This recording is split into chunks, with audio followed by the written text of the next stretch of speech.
Ayan po, mga ka-reels.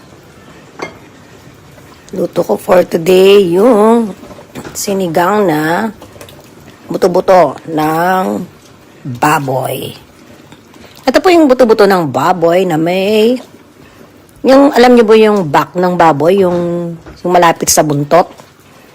Yung spare ribs na sa back ng baboy, yung, di ba may buntot na yung baboy?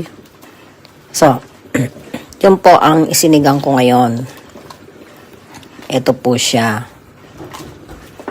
Diba? Papakita ko yung back ng baboy. Ito po. Ito po yung buto.